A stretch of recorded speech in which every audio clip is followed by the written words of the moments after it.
Aladdin एक गरीब लड़का था। वो एक छोटे से शहर में रहता था। एक दिन उसकी मुलाकात एक जादूगर से हुई। जादूगर बहुत चालाक था। उसने अलादीन से वादा किया कि वो उसे अमीर बना देगा। जादूगर अलादीन को एक गार में ले गया।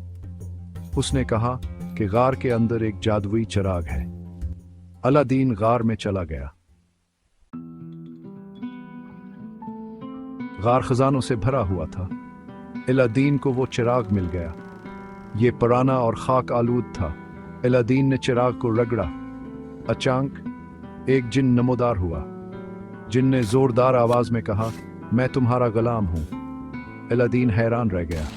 उसने एक ख्वाहिश की, मैं अमीर और ताकतवर बनना चाहता हूं। अलादीन बहुत अमीर हो गया।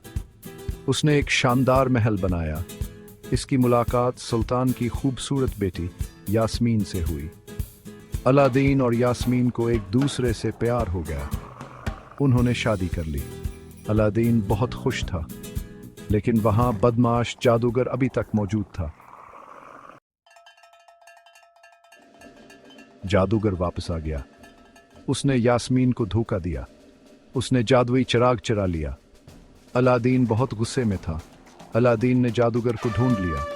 उनके दरमियान एक जबरदस्त लड़ाई हुई। अलादीन होशियार और बहादुर था। अलादीन ने जादूगर को शिकस्त दे दी। उसे अपना चिराग वापस मिल गया। अलादीन और यास्मीन हमेशा हमेशा के लिए खुशी खुशी रहने लगे।